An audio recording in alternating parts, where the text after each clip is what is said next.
Welcome back to Ozarks Tonight. Our regular Friday guest, Steve Pokin of the Springfield News Leader, is kind enough to join us today. Steve, good to have you here as always. Your story today is an interesting one, and you're discussing, you had a viewer write in and ask some questions about some power poles that they saw installed here around town. Yeah, it was a woman by the name of Rose Foster, and she had actually contacted me a few months ago. And it's these, what she describes as very large and very ugly city utilities power lines just north of Battlefield going along South Fremont Avenue to Sunset. And I had seen them before, and you know, I think objectively I can say they are huge. They are. They are 90 feet. I have subsequently learned from city utilities. And the average height of a power pole in Springfield for CU is 40 feet. And that's as high as they go, is 90 feet. And I was trying to put that in perspective, is the Plaza Towers building is 10 stories tall, so that's probably about 1,000 feet. And they are placed on the west side of Fremont on these very small front yards. Are they ugly? You know, ugly is kind of eye in the beholder, as is beauty. And I went there and I took a look, and I would rely on my personal aesthetics to say, yeah, I think they are ugly. you know ugly when you see it. But the spokesman for city utilities showed me a photo of the two wooden poles that were there before. They weren't particularly beautiful to begin with. Right. So the question generally was from the reader, and the reader actually doesn't live in the neighborhood. She drives by, and she brought it to my attention, and I had seen them before. So why would city utilities put such big, ugly poles in a residential area? And they are on the residential side of the street. The other side of that street, for those familiar with Springfield, is Metter Park. So there's a park on the other side of the street, yet they put these huge poles in the front yards of people who live there.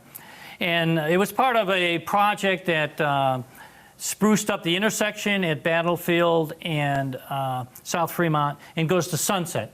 And they added a lane as well. And city utilities did, and it's a $5 million project, which is done now.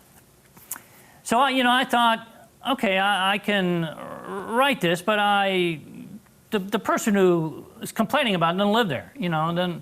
So I felt obliged to at least go knock on some doors. And as far as I know, there was no organized opposition to why this happened. But I knocked on some doors, and people had those homes for 10 to 20 years. And, you know, they wondered, you know, why did it have to be so big? And the assumption is that Springfield is growing. And in talking to city utilities, I mean, those lines are carrying some powerful, I think it's 69,000 volts at the very top. And usually the bigger the pole, the more the voltage. So I asked, well, is there a way, could you have put those underground? And the answer is no. And I don't know the particulars, but the answer was when you carry that much juice, you don't want to put it underground. But what I do understand is, like, if something goes wrong, you know, if you're carrying that much juice, something goes wrong, there's a huge part of the city that would be without power. Right. And it's much harder to diagnose, to dig it up and try to figure out what's wrong than if it's above ground. Does that make sense? That makes sense, yeah. The other thing about this article that I thought was pretty interesting was just the sheer number of power poles that the city utilities says that they have in their network. It was something over 60,000. Yeah, that's a lot of power poles, and these are the biggest ones. And the reason they put it on the west side of the street is that when that subdivision was platted, they have the easement. So those houses, I'm guessing they're at least 20, 30 years old. They have the right to go into that side and reduce what people had assumed was their front yard. Sure. So they lost some front yard, and they lost some driveway. But when I was walking along the street along South Fremont, it was like one of the widest sidewalks I'd ever been on. You know, it was almost like there was you could like put a trolley car down there or something. It was, you know, I paced it off, so I'm guessing like 12 feet wide.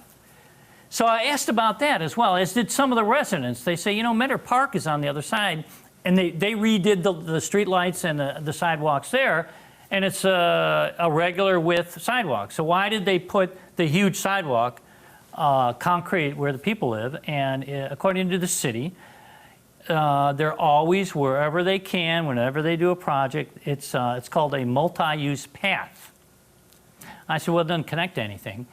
And the city says, well, it doesn't now, but there's a major trailhead a couple blocks away to the South Creek Trail, which is at Sunset and National, and we want to build trails along South Fremont all the way down to Republic.